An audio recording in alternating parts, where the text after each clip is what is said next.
Welcome to the Explainer. Today, we are exploring a massive, and I mean absolutely massive shift in how we actually understand digital real estate. We're unpacking some truly fascinating new research coming straight out of the Web4 space that challenges the very backbone of the internet as we know it. We're going to compare the centralized web we use today with a brand new decentralized model driven by an initiative called FreeTLDs. So get ready, because we're about to totally rethink what it means to actually own a piece of the web. Okay, let's dive into this. I want to start right off the bat by challenging a basic assumption that honestly almost all of us hold. You know, when you register a domain name, you probably think of it as buying digital real estate. You pay your fee, and it's yours, right? Well, not exactly. The core question we really have to ask ourselves here is this: do you actually own your website, or are you just renting it from a digital landlord who holds all the keys? Which brings us to Section 1, the rented internet problem. To really understand this renting problem, we've got to look at the current internet paradigm. For decades now, the global internet has relied on a single, centralized gatekeeper. That's ICANN, the Internet Corporation for Assigned Names and Numbers.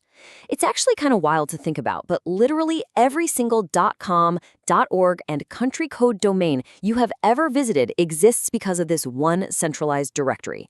They hold the master keys, they determine which domains are allowed to exist, and exactly who gets to manage them. Now, relying on a single gatekeeper like that presents some massive architectural vulnerabilities. In our current Web 2 and even Web 3 landscapes, your domain is subject to potential censorship, it's vulnerable to seizure, and, of course, it's totally susceptible to arbitrary price hikes. The source makes a really profound argument here. In today's digital landscape, users don't truly own their digital identity. You just have a lease. You don't have a deed. Moving on to Section 2, enter LINKSPREED and FreeTLDs. So if the current system is basically just one big global rental agreement, what exactly is the alternative? Well, LINKSPREED LLC has launched an R&D initiative called the FreeTLDs program to test a completely different model. Their goal is to create a fully decentralized root directory for free user-owned domains. Under this proposed initiative, the aim is to basically dismantle that ICANN monopoly by allowing anyone, yes, anyone, to create top-level domains with zero-cost infrastructure, resulting in absolute, undeniable ownership for the creator. Now, what's really interesting about this slide is the stark contrast between these two models.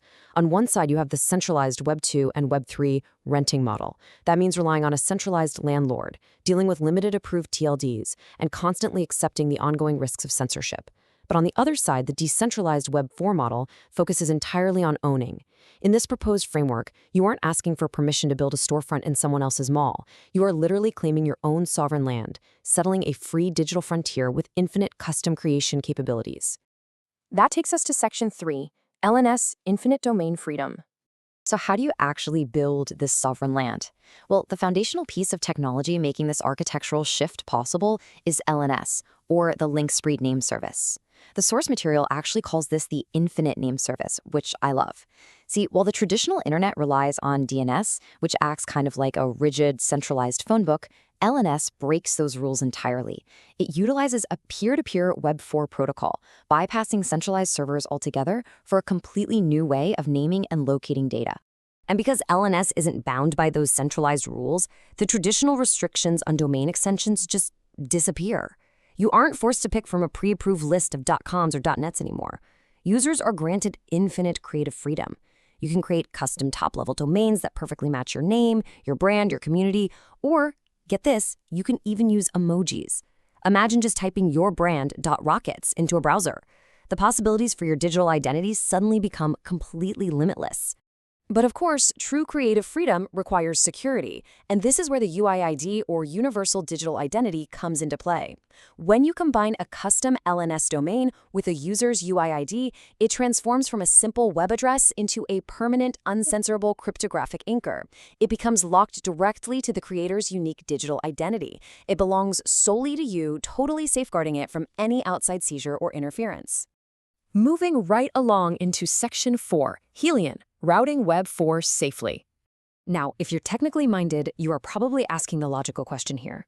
If there is no central directory, how does data actually know where to go without just collapsing into total chaos?